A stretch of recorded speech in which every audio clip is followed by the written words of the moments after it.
Good afternoon and welcome back. I'm Marcus Pete. I'm joined by my friend Dr. Monica Miller, Director of Citizens for Pro-Life Society, author of many books, including The Authority of Women in the Catholic Church, and others. We want to talk today about Kermit Gosnell, the horrific proprietor of Philadelphia's House of Horrors. A fair warning to listeners, this is going to be graphic. There is no way to talk about Gosnell's heinous legacy without highlighting the brutalities that he committed. So if there are sensitive ears listening, please turn this off for 10 minutes and look for it after this in the archives. So Monica, Kermit Gosnell, he's remembered as a serial killer and serial abortionist. That's putting it mildly. Tell us about him. Well, I'm going to say that this is the abortion industry's worst nightmare come true. Gosnell operated an abortion center in West Philadelphia for 30 years. During that entire time, it was never inspected by the Philadelphia Department of Health. And what happened in 2011 is federal authorities somehow, and I think it was probably a customer or maybe even a worker there, alerted federal authorities that Kermit Gosnell was dealing in the sale of controlled substances. Okay, so it was not only an abortion mill, it was a pill mill. Mm-hmm. So in 2011, his abortion center was raided. Well, the raid discovered that what's become, what's now known as the House of Horrors. So they, the federal authorities and the local police did a search of the abortion facility. They found operating rooms, procedure rooms with absolutely filthy blood on the floor, caked on the floor. Cats were living in the abortion center, so there was this profuse smell of urine. And they opened up a freezer, and it was stockpiled with the bodies of late-term aborted babies. And they also saw on a shelf jars of formalin solution containing the severed feet of some of the babies that he had aborted. The conjecture was that these were, in a way, kind of trophies. This is a very sick man. I mean, I'll say really anybody who kills unborn children is somehow insane or sick or just plain evil. There's a very, very good article by Anne McElhaney in her website, Unreported Story Society, and she was one of the she actually attended the trial. She actually interviewed Gosnell when he was in prison. So what happened, some of these unborn babies that he aborted were very large, certainly second trimester and possibly well into the third trimester. And there was evidence that they were born alive and that he was killing them after they were born by severing their spinal columns. And even some of his workers who were completely untrained, they had no medical professional training at all, and they also participated in the murders of these unborn babies. So he also was charged with over 200 health code violations, ironically, even though that clinic had never been inspected. And they charged him with the murder of 7 of these unborn children. He went on trial in 2013, and he was convicted of the murder of 3 of those unborn children. Kind of sadly, these babies were referred to as baby A, B, and D. So this is so impersonal. So I'm going to read something here that's in this Anne McElhaney's article. She says, I think in particular of baby boy A, who was so big that even Gosnell's workers were shocked by the barbarity of his killing and took a photo of him after he was murdered.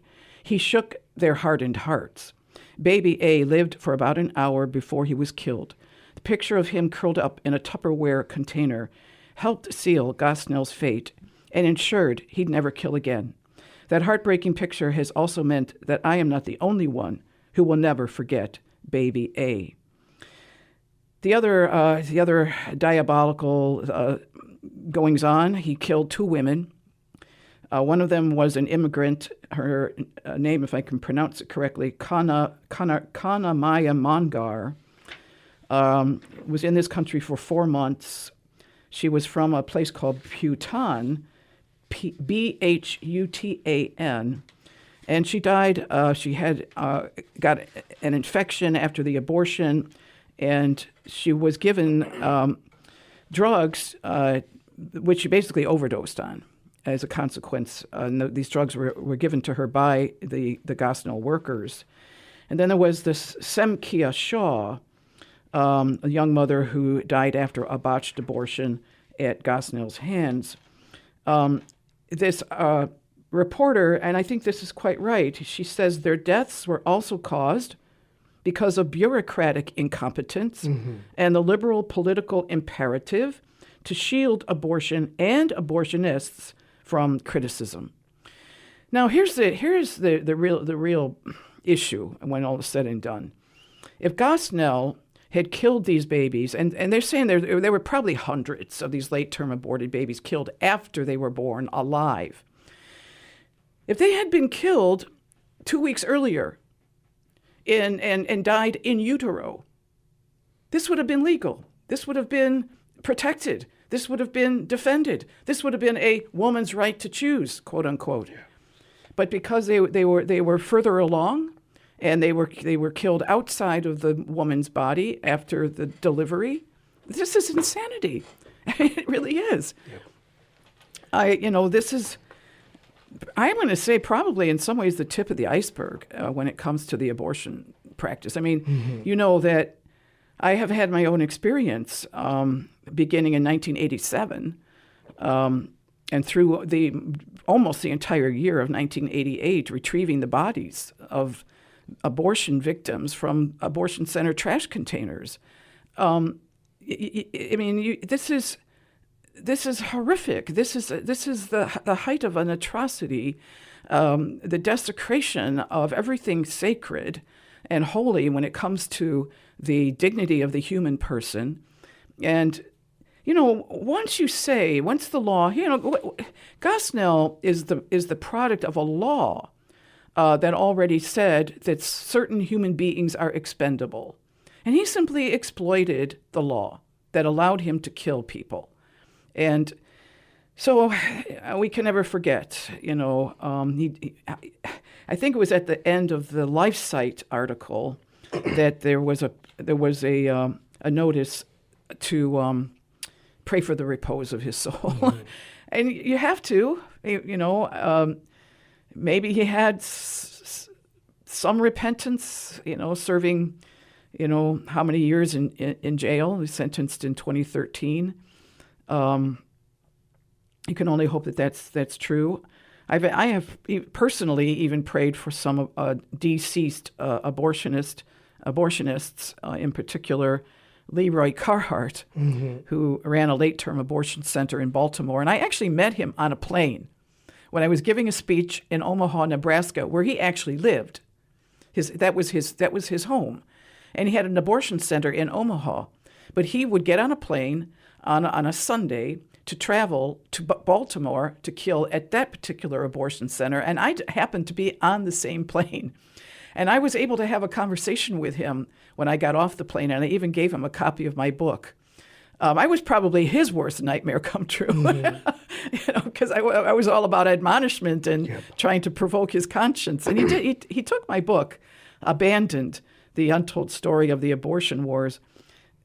Well, in any case, so I think it's hard to pray for them. I'm just going to have to say that, because it's sort of like Judas, do you pray for his soul?